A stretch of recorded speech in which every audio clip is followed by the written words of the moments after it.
Hello guys, ni Saudi Life Updates, ni Lovely Mom. So guys, leo mimi nitaongea kuhusu hawa wasichana wenye wako visa alafu wanatoroshwa na hawa madalala. Ameshadanganywa ukifika kuna kazi, anafika hakuna kazi. Huyo dalala anachukua documents zake ndio baada hajamaliza kumlipa. So anakaa nazo. Na madalali wengine ukishamaliza hata kulipa hizo documents zako ndio atakuwa anatumia kutorosha wasichana wengine. Unamaliza kulipa na anakuambia zilipotea na hakuna penye utamupeleka, anaanza kukuthreaten na atakuitia mapolisi. Na akoreti akutesa akiona umeanza kumsumbua na wasichana wengine wanafika pale wanaamua watoroke waende wahostiwe pale pengine. So nakuta dalala akoreti hata kumkidnap. So guys, kwa kweli wa Afrika wenyewe huku Gulf unakuta wako wazi, yani Waarabu wenyewe. Unakuta hao ndio wanatesa wezao, anachukua documents zako anakwama nazo. Haya, amekuchukua, amekutoa kwa contract. Anaenda anakuweka kwa nyumba yenye anakuweka, unakuta watu mumejazana, mko kama watu 40 kwa nyumba guys. So unakuta hata kulala ni shida. Unakaa tu usiku umekesha, mwingine akitoka tu hivi hata anaenda kujisaidia ndio wewe unakimbia unaweka kichwa hapo. Halafu hawa guys vile wameanza kujaza wasichana hivyo, hizi tabia hizi saleze pia zimeanza kukua huku na ziko sasa kwa wingi guys.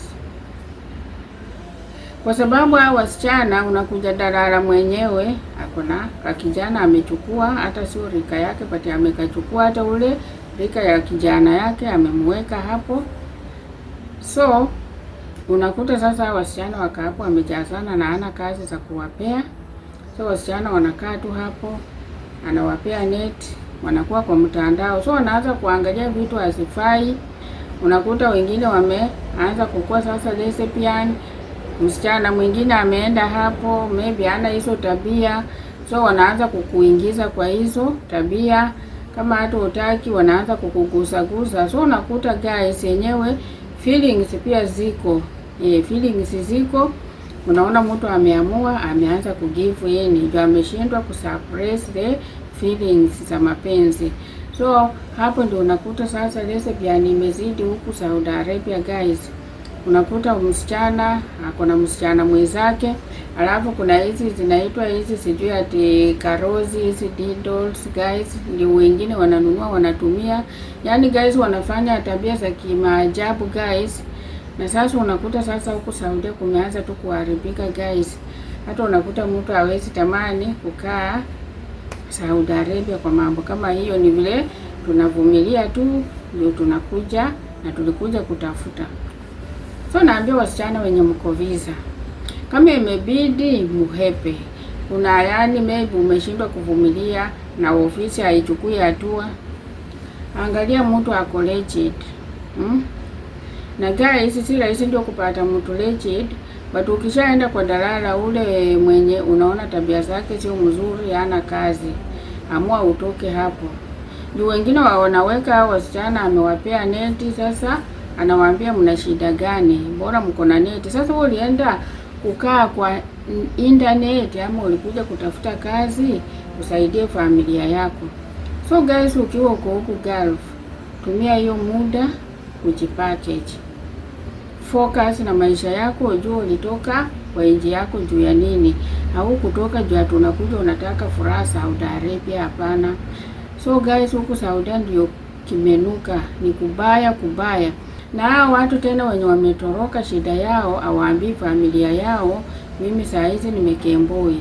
So shida ikimpata wanafikiri amekuwa kwa contract. Wanaanza kulaumu Mwarabu bure na kumbe mtu alitoroka. Ndio ukishatoroka huyo Mwarabu anakuwa sasa amejitoa, wewe unakaa kivyako. So wewe ukishatoroka guys, ambia tu watu wako vizuri, kuwa muwazi, waambie mimi nimeshahepa na mniombee. Na pia ukishatoroka focus. Kuna wale wametoroka kwa kweli guys na wanafanya vizuri, unakuta wako kazi. Na wenye tumetoroka siku hizi tumejipackage, wengine tunafanya hizi caregiver, tunajifunza tu kidogo phytoscience. Unakuta umeajiriwa, kampuni zinachukua watu wale wanataka kujifunza caregiver, unaona unaenda unaanza kufanya kazi kwa Mwarabu kama caregiver wa nyumbani, na hivyo ndio tunaendelea guys. Sasa unakuta unaanza kupata tu pesa zako, alafu unamaliza mambo yako unarudi nyumbani. But wala hawajafocus au wanafikiria mambo ya kwenda party, mambo ya kufanya hii, mambo ya kwenda hivi. Unakuta unapoteza muda, baadaye utaregret. Ni Saudi Life Updates, ni Love ni Mama. Unaweza subscribe, ukarusha ka comment.